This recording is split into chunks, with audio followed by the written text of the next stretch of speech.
Сәлеметсің бе, Әли?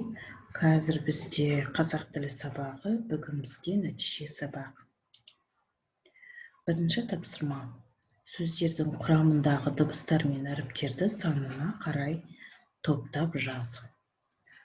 Мына жерде бізде сөздер берілген: оюлы, ақыл, пияз, лагерь, дана, таяқ, қария, шуақ, дария. Төрт әріп, төрт дыбыс болатын. Мысалы, қалай естисің, солай жазылатын сөздер. Мысалы, бала, дана, бес дыбыс төрт әріптен тұратын. Мысалы, қоян. Сосын мына мысалдардың ішінен тауып жазасың. Мұнда төрт әріп, бірақ бес дыбыс, өйткені дыбысы бізде екі қосарланған дыбыс беріп тұрады. Бес дыбыс, алты әріп. Мысалы, коньки, немесе тағы да осы берілген мысалдардың ішінен тауып жазып көр. Келесі тапсырма: бір буынды, екі буынды, үш және төрт буынды сөздерді ретімен көшіріп жаз. Бірінші біз жазамыз бір буынды сөздер, келесі екі буынды, үш және төрт.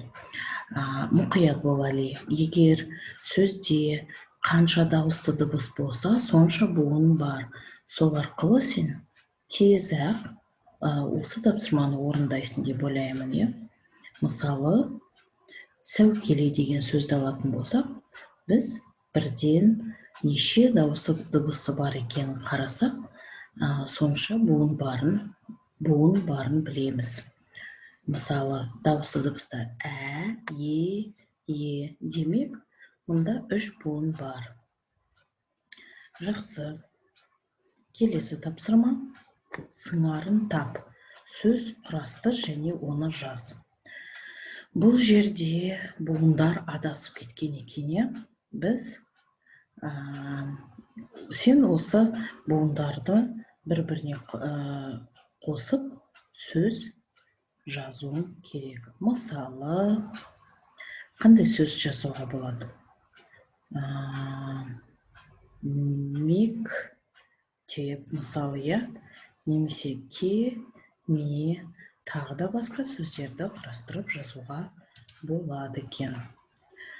Төртінші тапсырма: жұмбақты оқы, шешуін тауып көшіріп жаз.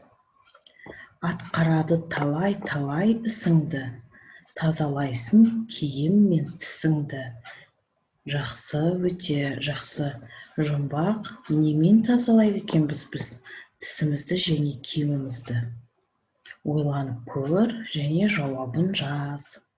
Осы жұмбақты көшіріп жаз.